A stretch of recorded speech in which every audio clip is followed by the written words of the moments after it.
Say sadhu, sadhu, sadhu. So, dear Dharma practitioners, once upon a time, there was a young boy came to a temple to become a monk. And by the time he became a monk, and he used to help other monks and he used to clean the temple. While he cleaning the library, he saw one very old,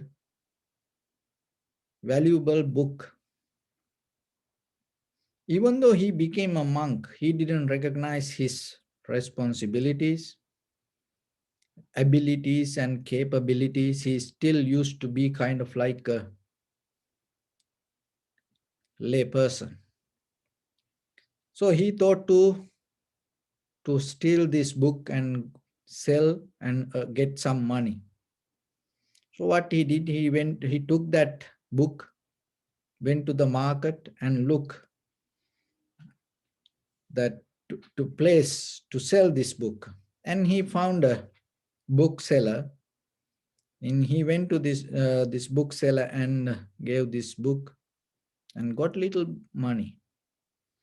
The bookseller start to look the book and recognize this is a very ancient book, and it is very difficult to understand even, and he was a friend of the high priest of the temple, and he thought this high priest can recognize and understand what is this book. One day evening he went to the temple and gave this book to the high priest, and the high priest took the book, and then the bookseller explained, and he don't know that the monk came from this temple or whatever the temple, that the told there is a monk came and sold this book. So the high priest looked at the book and recognized it is from his own library, and he gave the money to the bookseller and told, in case in the future if any book that monk bring, and please bring it to me, I will pay the money. So the bookseller agreed and then went back.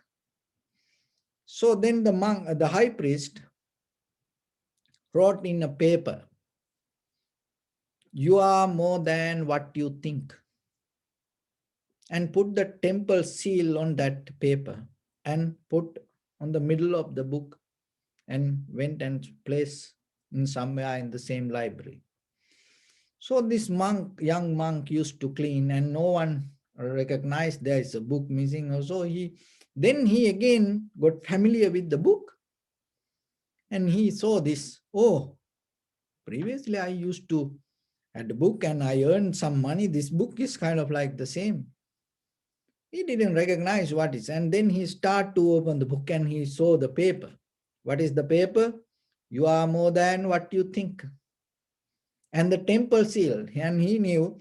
So with this seal, with this paper, he cannot take the book. What he did, he took the paper out of the book and hide it in his room and took the book to the bookseller and sold it. So the bookseller brought it to the high priest. High priest gave the money. So then again, high priest wrote, you are more than what you think, and put the paper on that and replace it in the library.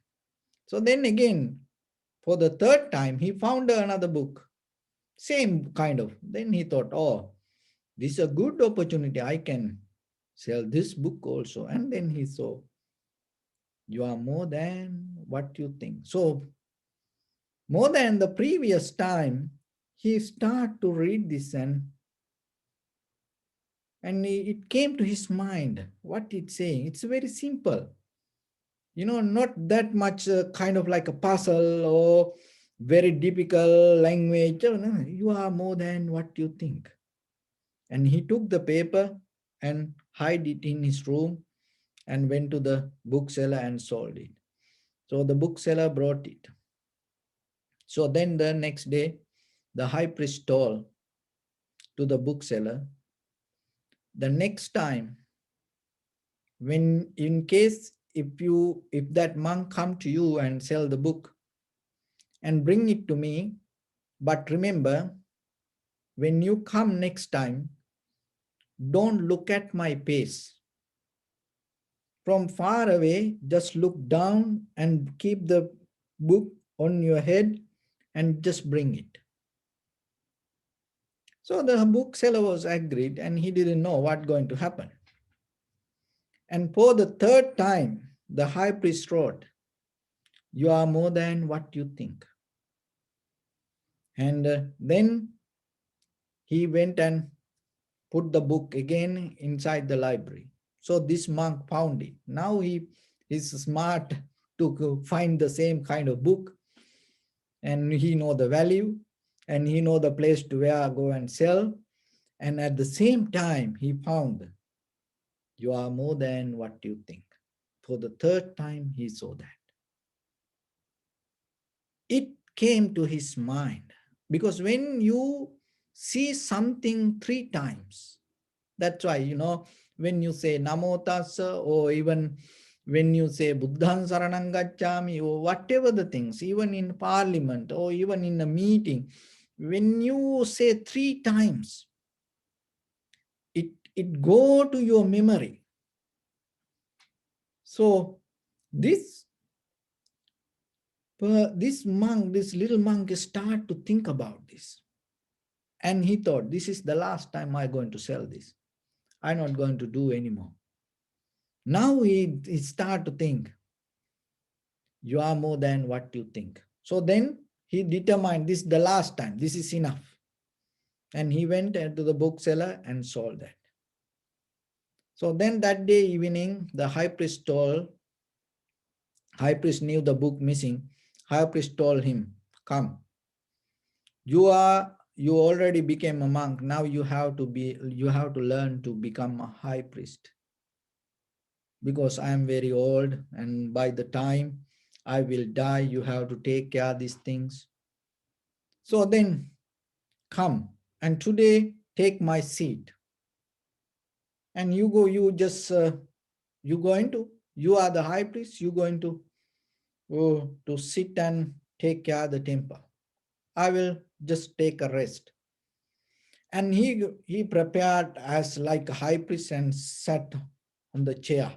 It's a very rare opportunity, even in our temples, we never use our high priest chair. It's a very auspicious something.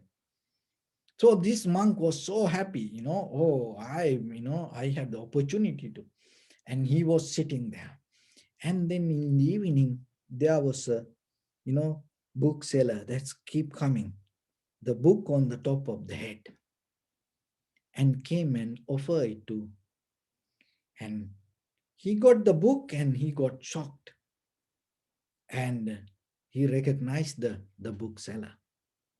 Then at the same time, he understood what happened. By this all 4 times, he was selling the same book, and but still the high priest didn't say anything, and he was so compassionate and humble. And at the same time, knowingly this all, he appointed this monk as a high priest. And that day, he went to the high priest and apologized. And the high priest told, it's okay. You learn your lesson. You are more than what you think. So, my dear friends, when it comes to our life, you may heard the word disappointment. Why you get disappointed? Mostly why other people get disappointed? Because they lose the opportunity to appointed. When there is no opportunity to appointed, then what happening? The appointment get disconnected, and then they get disappointment. So what you get the appointment, or what you appointed for in day-to-day life, what you giving opportunity for others to. So when you have opportunity to give a chance to other people, the mostly if you put that person down, and if you mention some kind of mistakes, and if you mention some kind of unprofitable skills regarding that person, and if you don't allow that person to become better, there is no way this society going to become better. So then as a person yourself in your family, husband, wife, children, parents, brothers, sisters, neighbors, friends, maybe when somebody make a mistake, remember, don't make them disappointed. Oh, you are like this. Oh, you cannot do this. Oh, you are bad. Don't make them disappointed. Have the compassion and try to address them with some good qualities, whatever they carry, and appointed them to a higher place. And then you will see they will change. It is mostly everywhere. People very rarely get an opportunity to become better.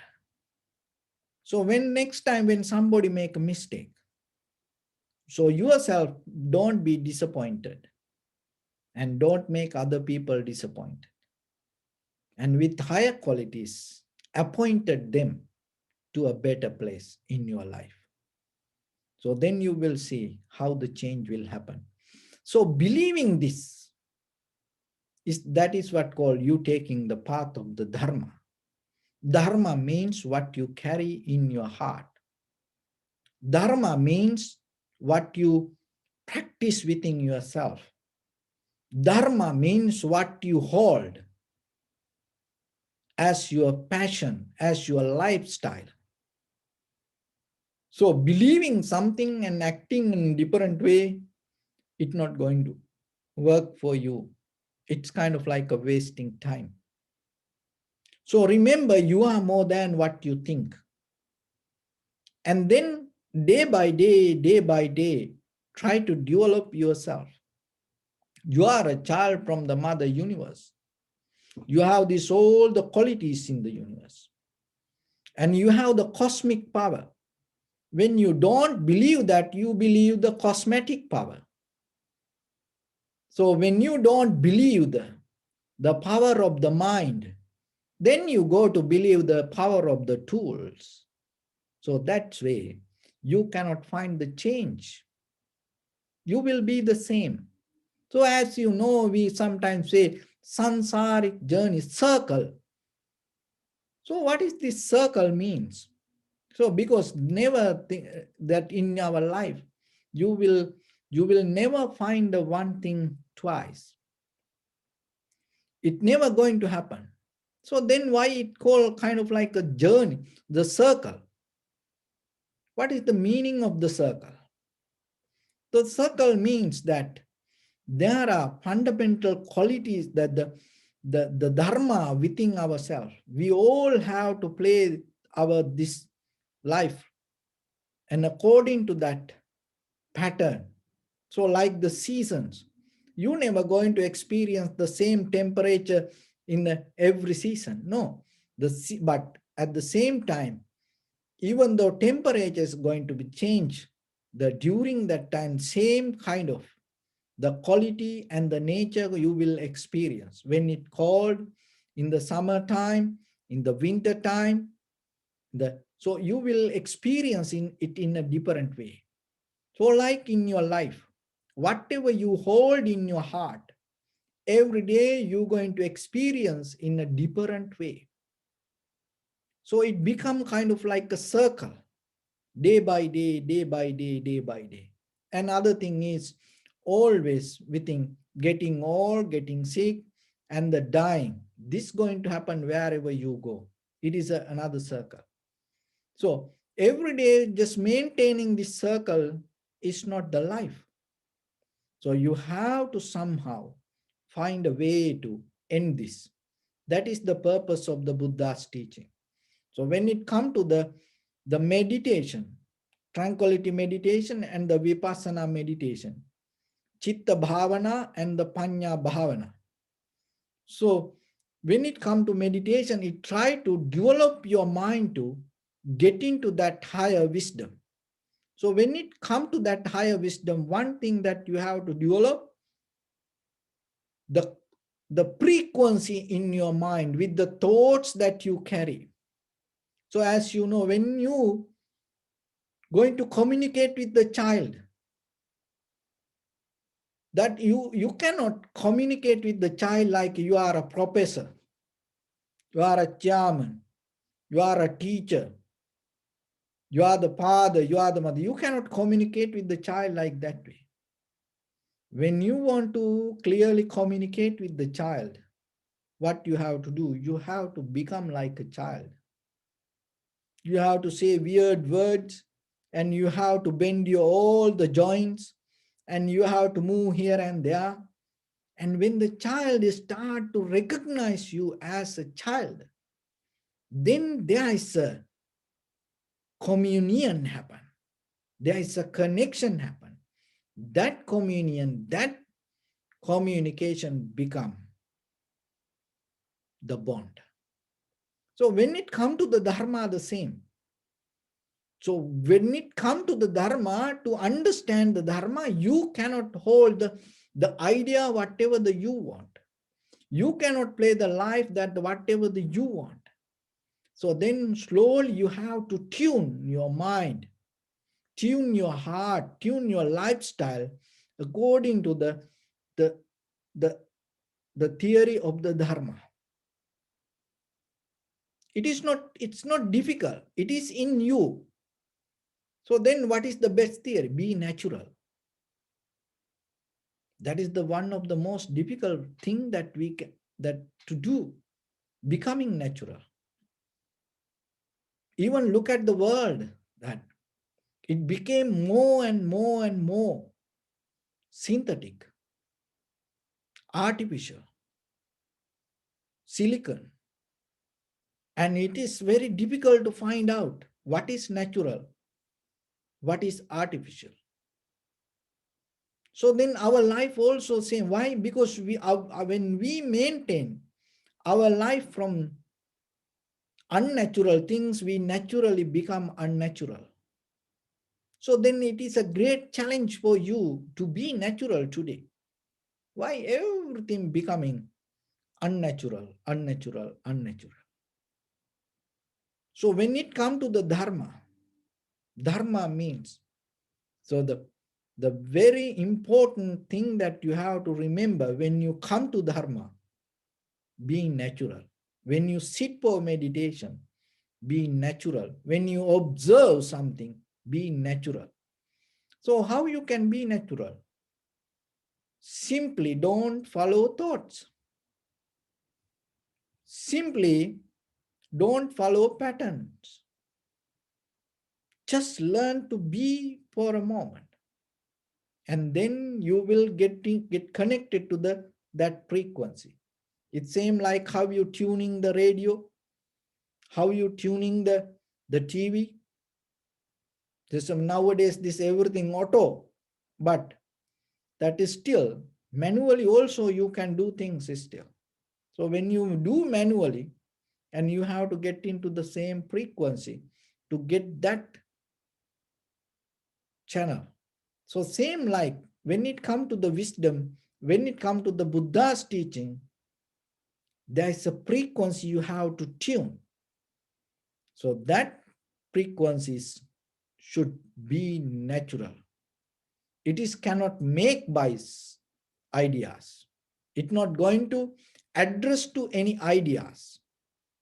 So when you are with full of ideas, when you are with full of thoughts, you cannot get that.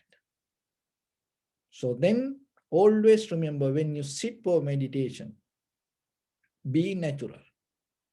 When it comes to that, to become natural, you have to have the effort. Why? Because there are a lot of unnatural things we already gathered, accumulated. So then little by little, to release this all, you have to have the effort. It's called virya. And one of the main quality that you have to develop to attain to enlightenment is the virya, the effort. There are not only the effort, there are many other qualities.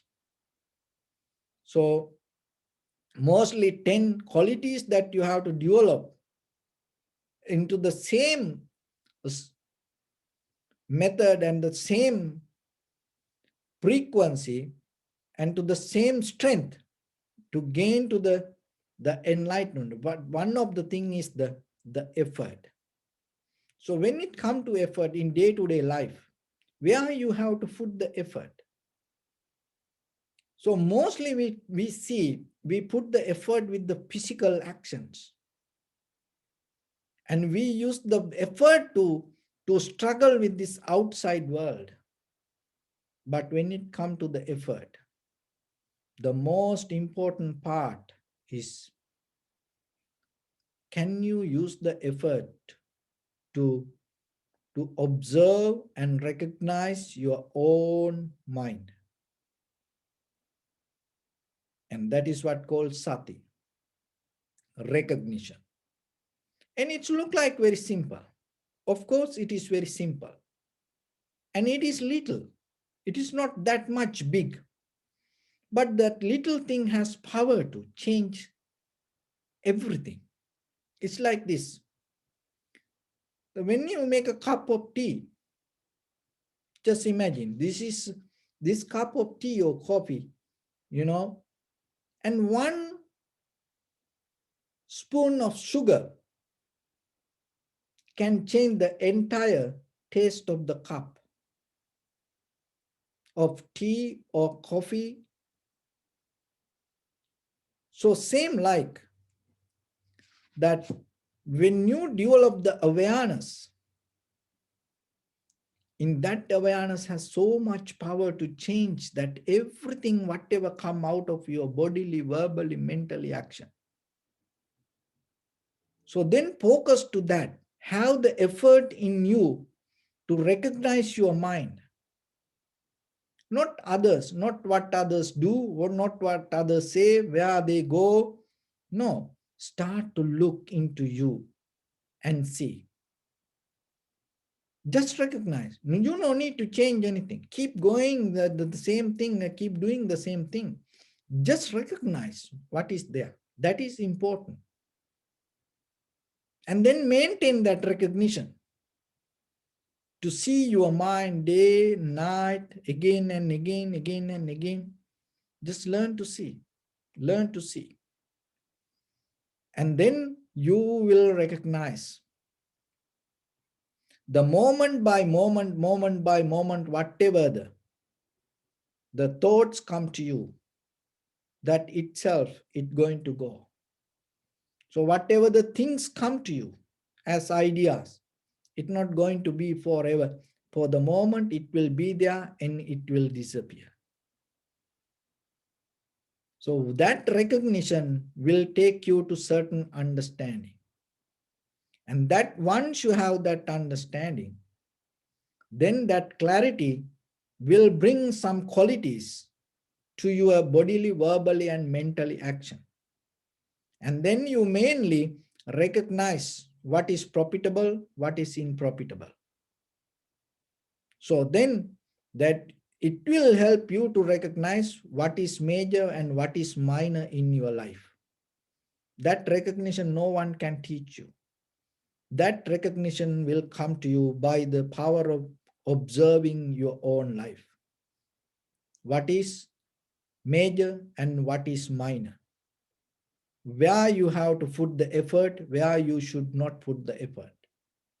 So that once you come to that step, and your development of this spiritual path become more clear and more stronger. So with that, whatever you do, and then it day by day, it going to bring the clarity, not the success. Don't look for the success. Success just based with the material world. But when it comes to spirituality also spirituality, great failures and bring the great wisdom. So the Buddha, 6 years, practiced very difficult ascetic methods, and he didn't find that anything. And that failure told him this is not going to work. And that became a success in his spiritual life.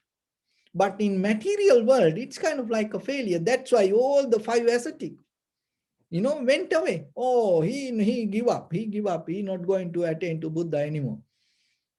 So then they went away.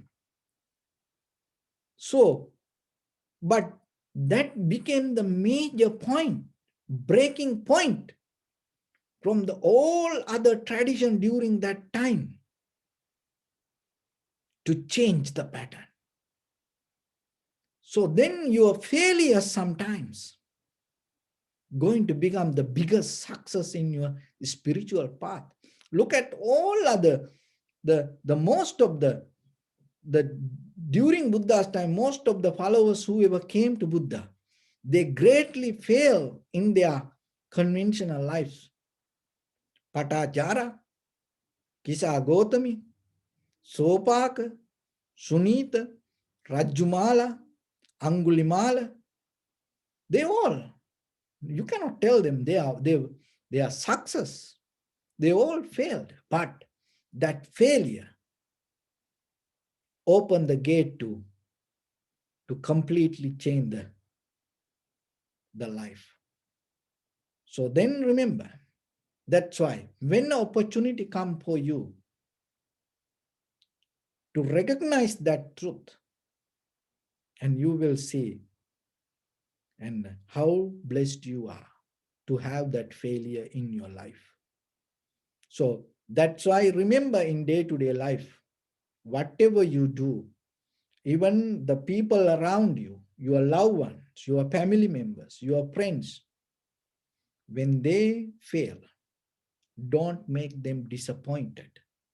Don't be disappointed, and try to appoint them to a higher place.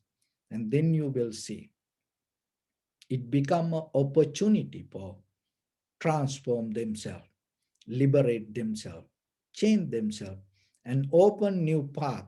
And then step by step, when you develop that pattern, one day you will attain to ultimate bliss of the Nibbana. So with that, I bless upon everyone. With this good practice, may all of you be well, happy and peaceful. May no harm come to you, may no difficulties come to you, may no problems come to you. May you also have the patience, courage, understanding, and determination to meet and overcome inevitable difficulties in your life during this time period. May everyone stay healthy and safe. And finally, may all of you attain supreme bliss of Nibbana. Sabbityo vajjantu sabbarogo vinassatu mate bhavatantarayo Sukhi diga yuko bhava ettavata cha ammi sampadam punya sampadam sabbe deva numodantu sabba sampatti siddhya sabbe bhuta numodantu sabba sampatti siddhya sabbe satta numodantu sabba sampatti siddhya idammi punya kammang asavakkaya vahang hotu Sabba dukkha pamuncatu. Bless you.